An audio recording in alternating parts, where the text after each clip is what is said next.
Dr. David Rivers had never imagined he would find himself backstage at New York Fashion Week. As a scientist who spent most of his time studying tiny organisms under microscopes, the world of bright lights and beautiful models felt like another planet entirely.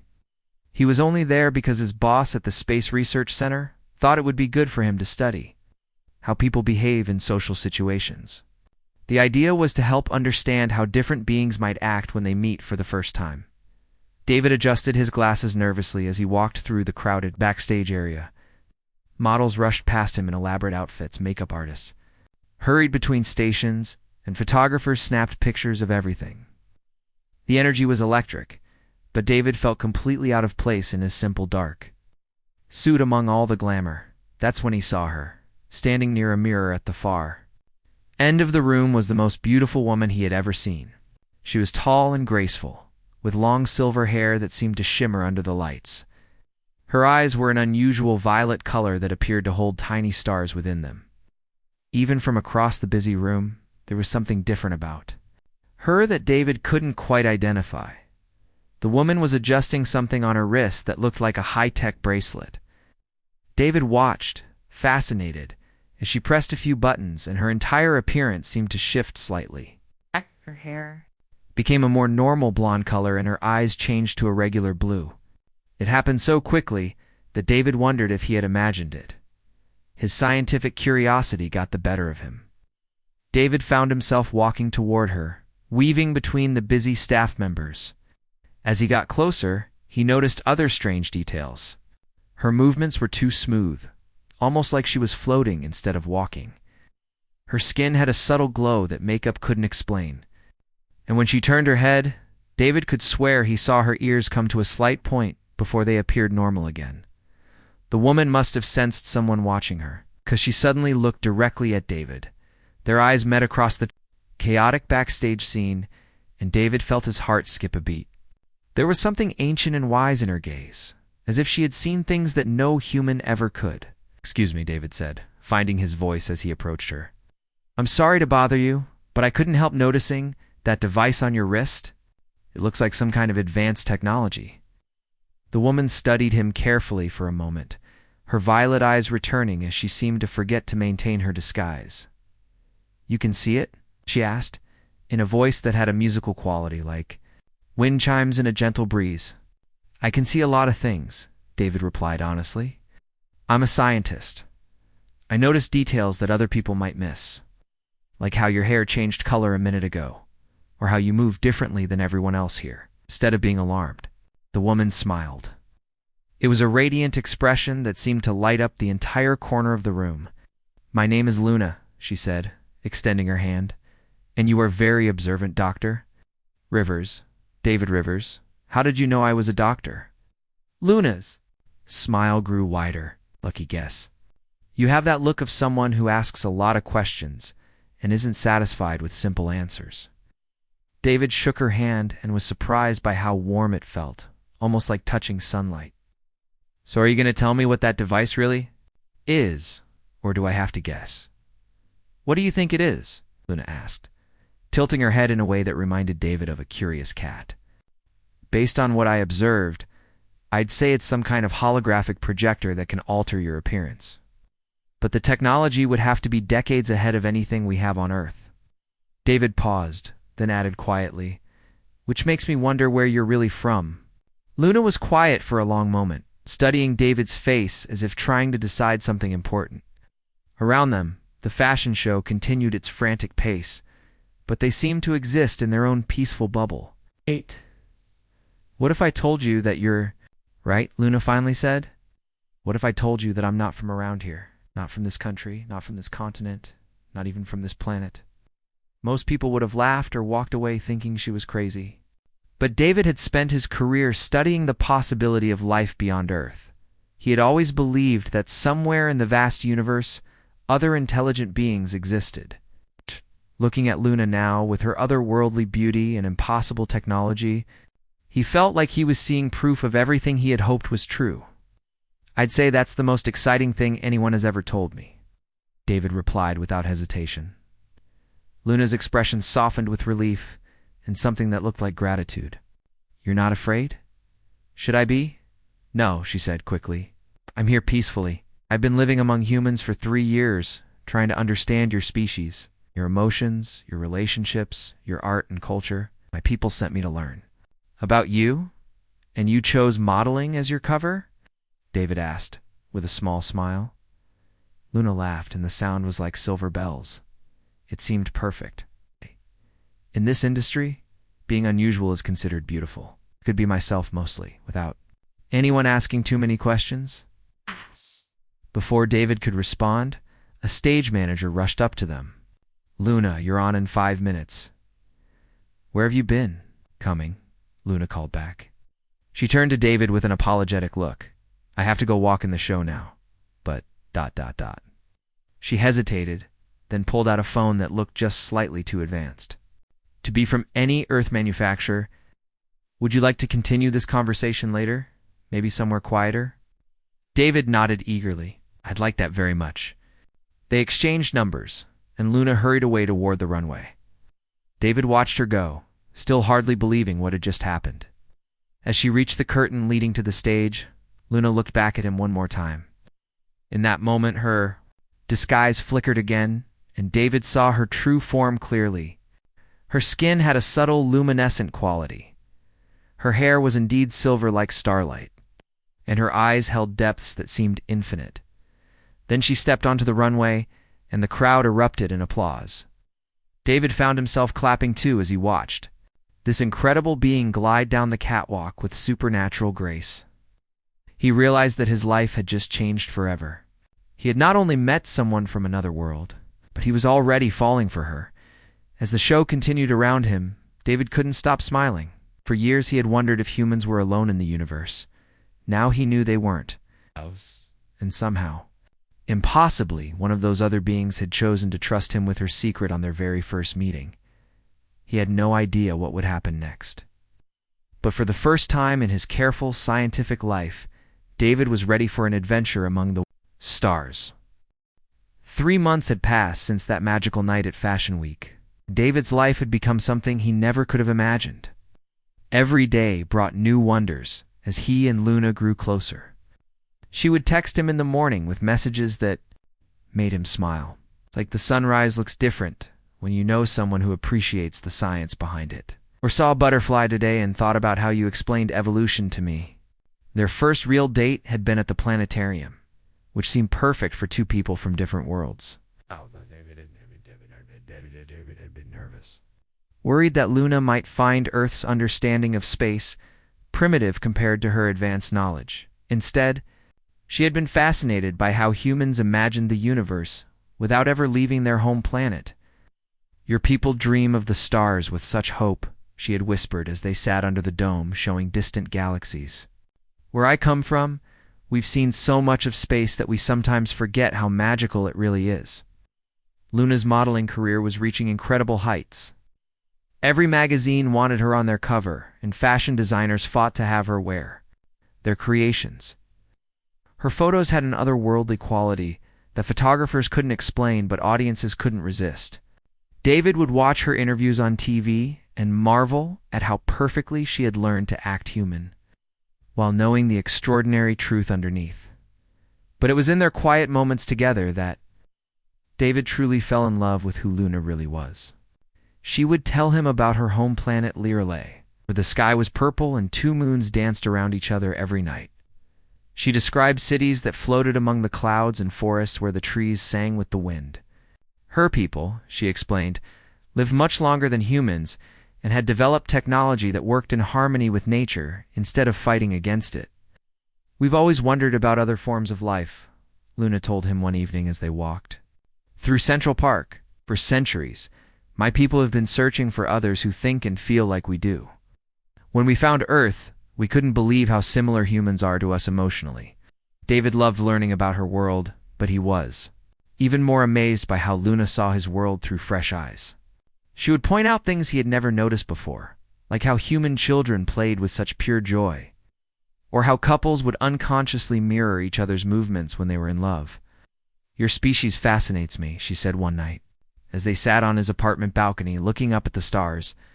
You have such short lives compared to us, but you feel everything so intensely. You love harder, dream bigger, and hope stronger than we do. Maybe that's because we know our time is limited, David replied, taking her hand.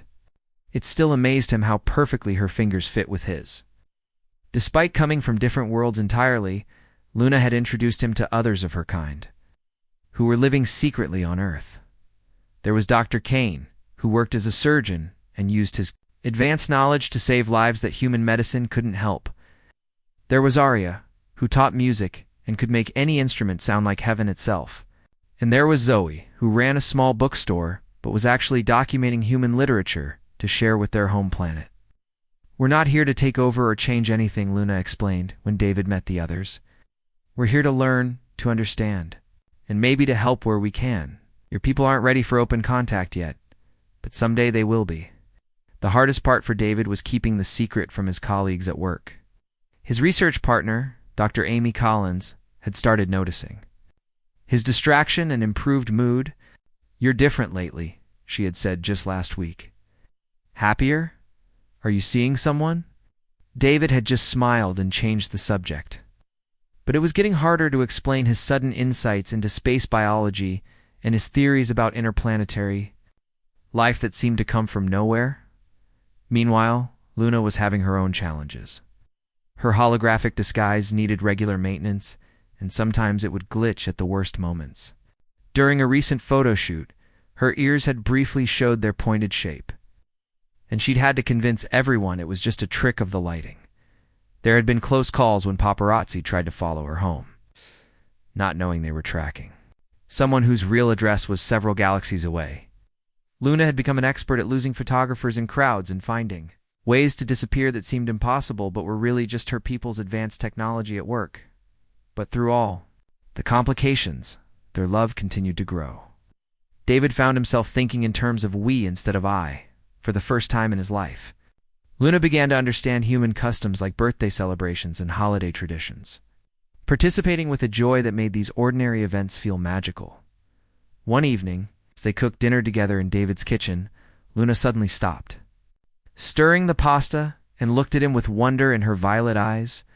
"What is it?" David asked, concerned by her expression. "I just realized something," she said softly. "For the first time since I arrived on Earth, I don't feel homesick. This feels like home now. You feel like home." David set down his spatula and pulled her close.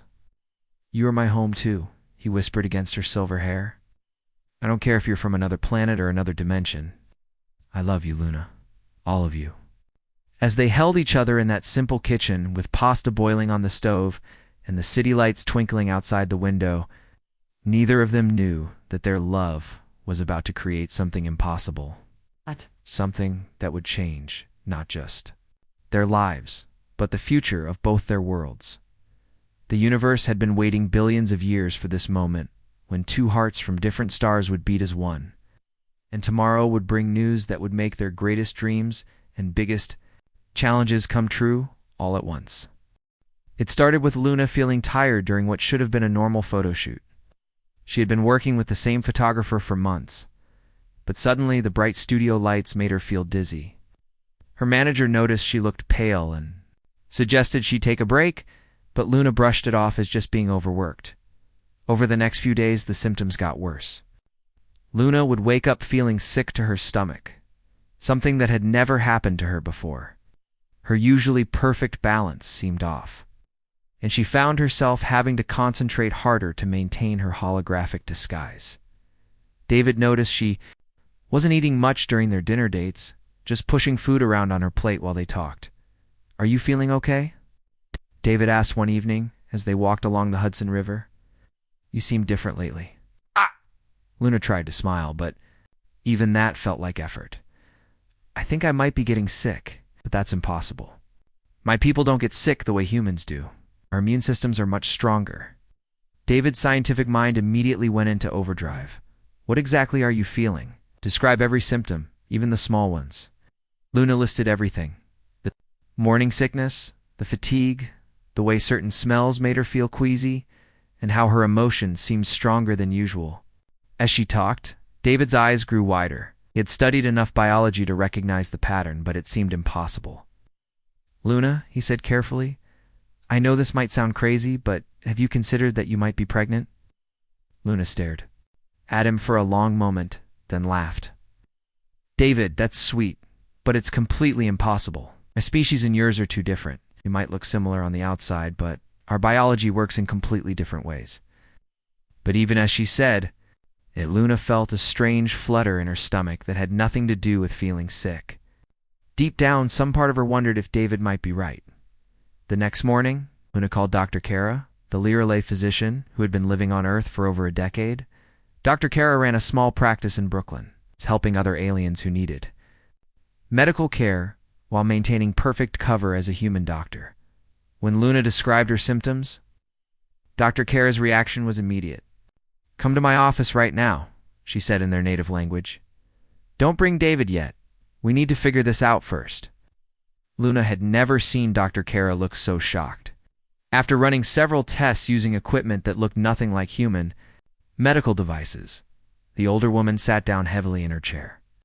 "Luna," Dr. Kara said slowly, "you are pregnant. It's about 6 weeks along by my calculations." The room seemed to spin around Luna. "But how is that possible? You said yourself that our species can't reproduce with humans." Dr. Kara was quiet for a long time, studying the test results on her advanced scanner. "There are legends," she finally said. "Stories from over 1,000 years ago about something called the heart bond. When two beings from different worlds love each other with complete trust and understanding, their connection can trigger changes in both their bodies."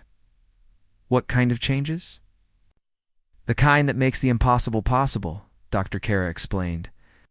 "Your body has adapted itself to become compatible with David's.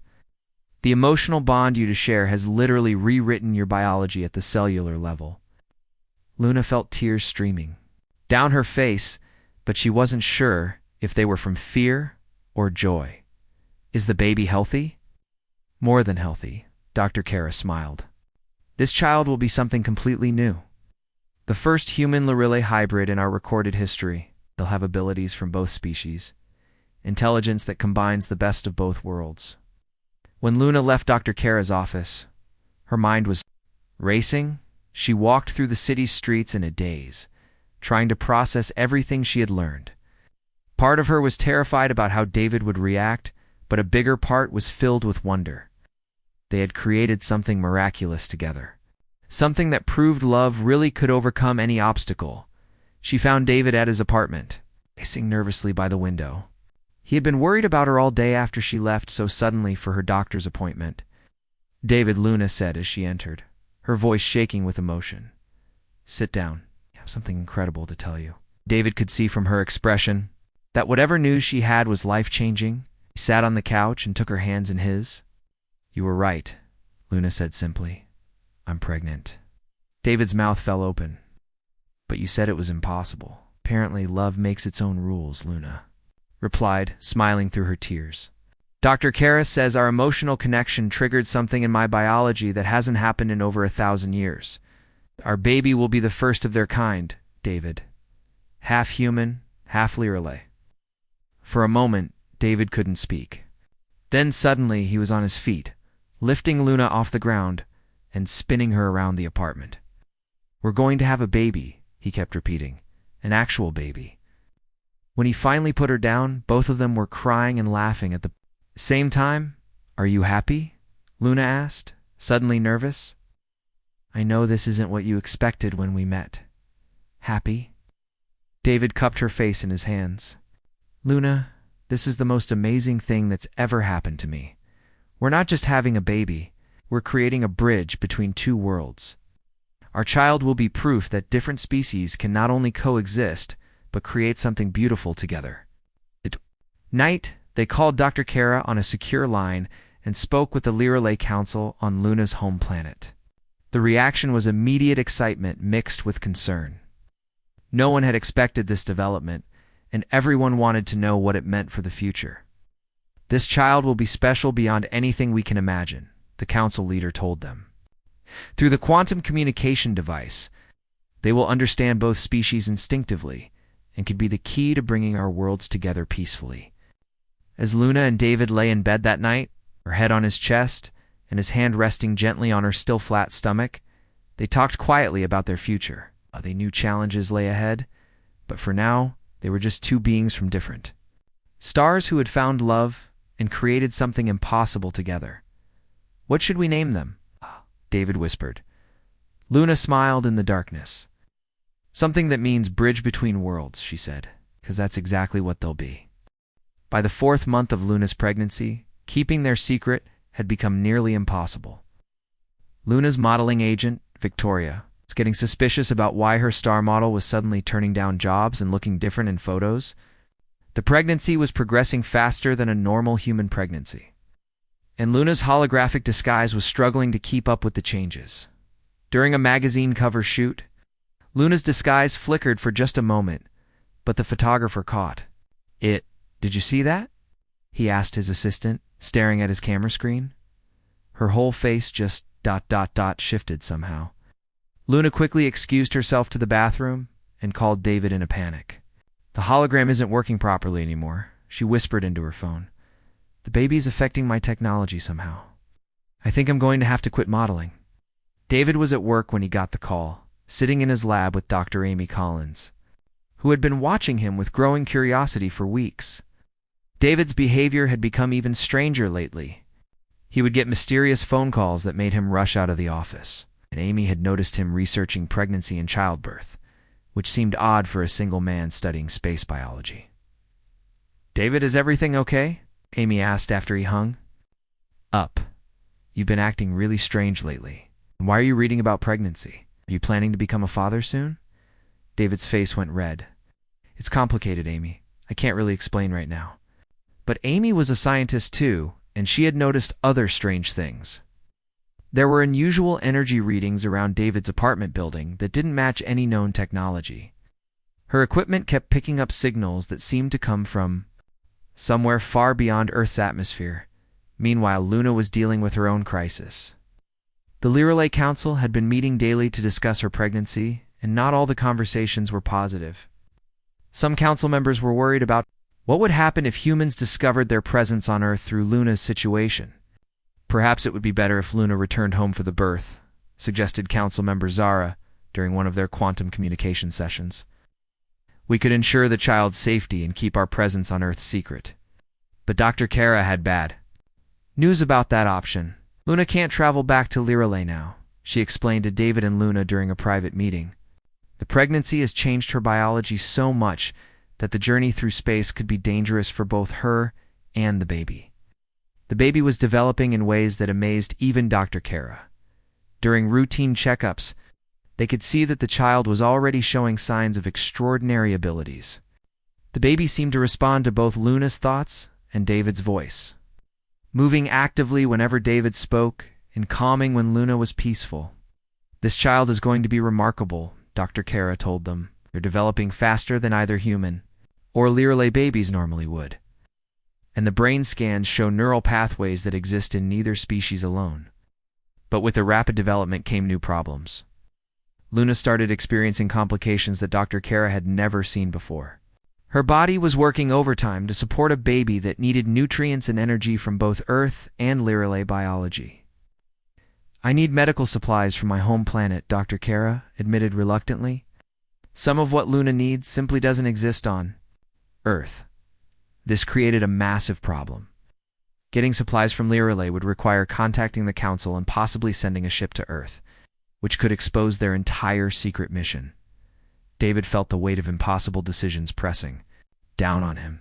Luna was getting weaker every day, and he could see the worry in Dr. Kara's eyes, even though she tried to hide it. The woman he loved and their unborn child needed help that might not be possible to get in secret.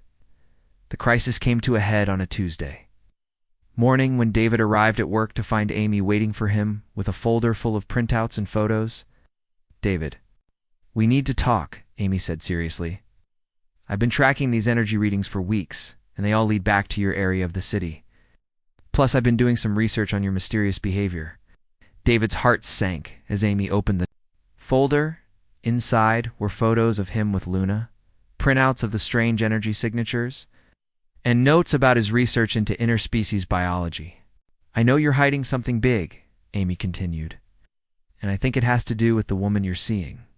These energy readings aren't from any Earth technology, David, so either you're involved with some kind of secret government project, or ...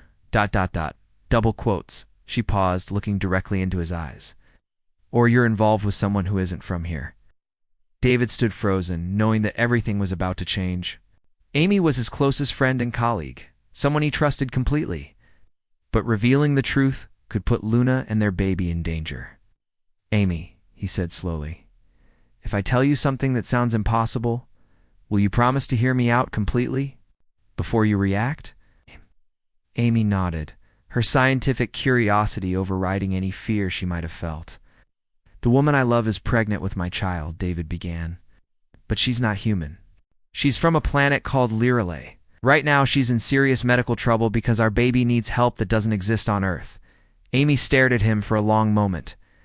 David, that's either the most elaborate lie you've ever told, or... It's the truth, David finished. I need your help, Amy.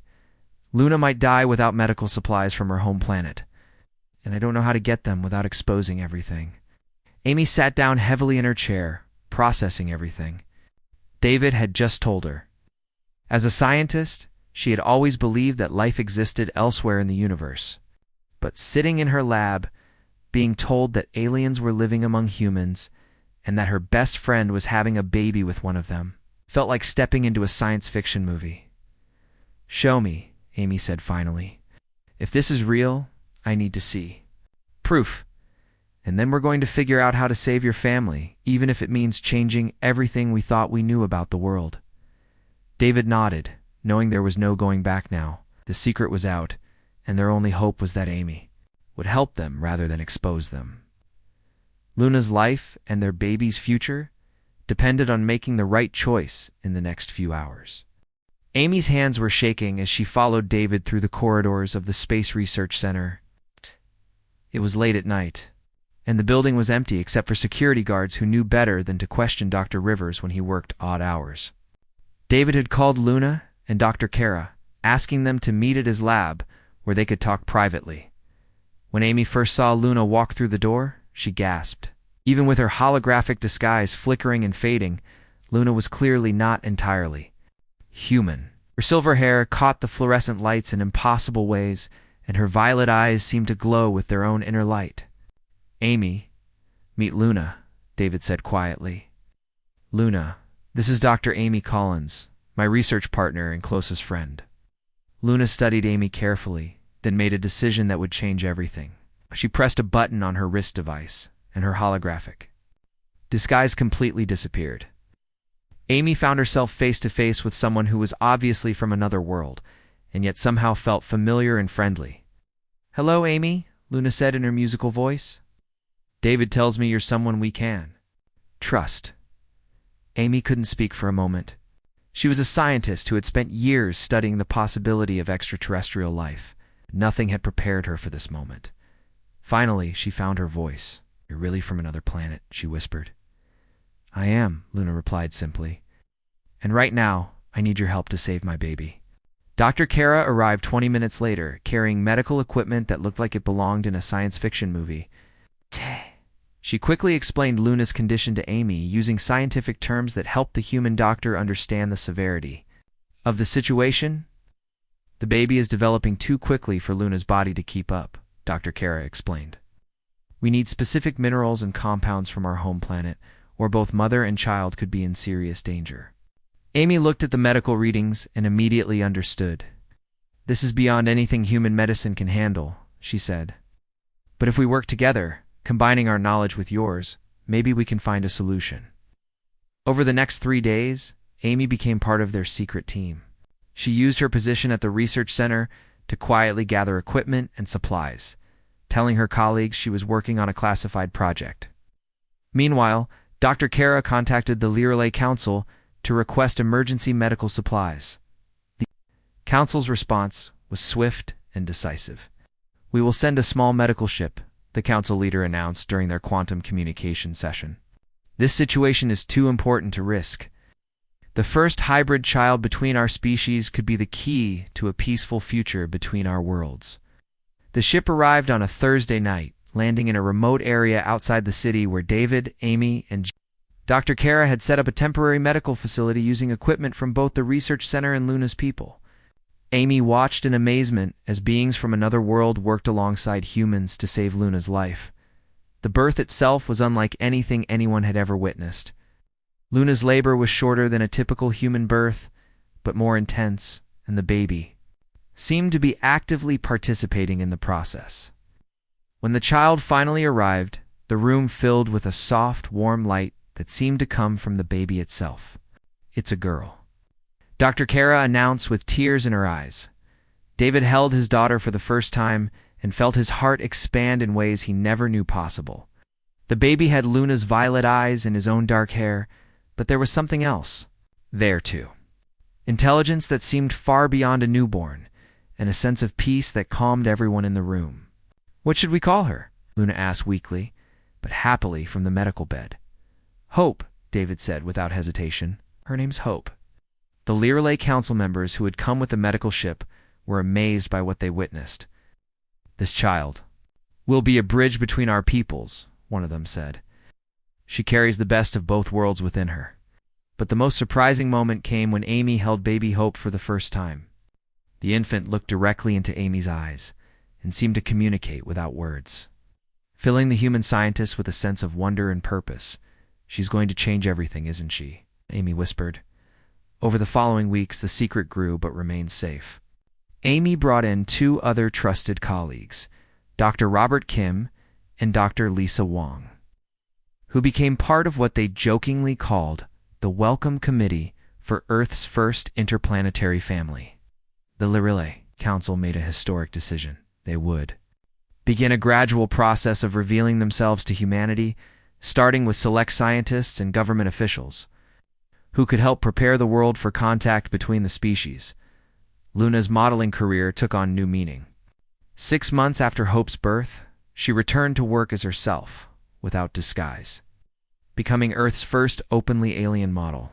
The fashion world, always hungry for something new and extraordinary, embraced her story as the ultimate tale of love.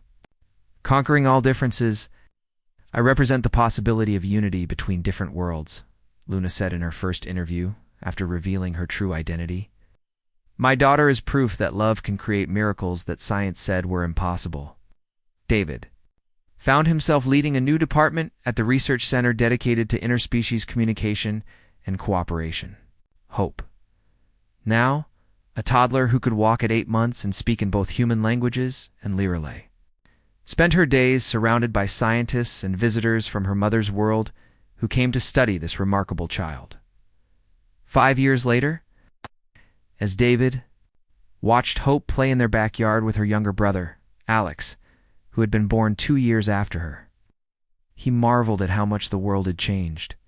Humans and Lirelay now work together openly on projects ranging from medical research to space exploration. Hope had become a symbol of what was possible when different beings chose love over fear.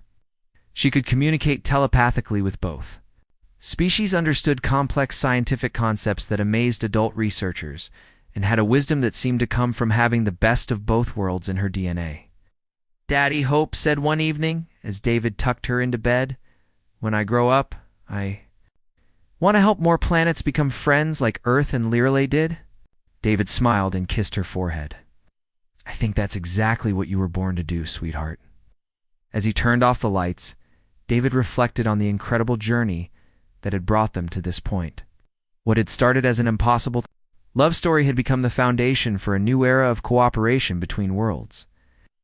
Luna's joyful announcement that day seemed like a lifetime ago, but it had been the beginning of everything beautiful that followed. Outside their window, the stars seemed brighter than ever, full of possibilities for a future where love truly could conquer any distance, even the vast spaces between worlds.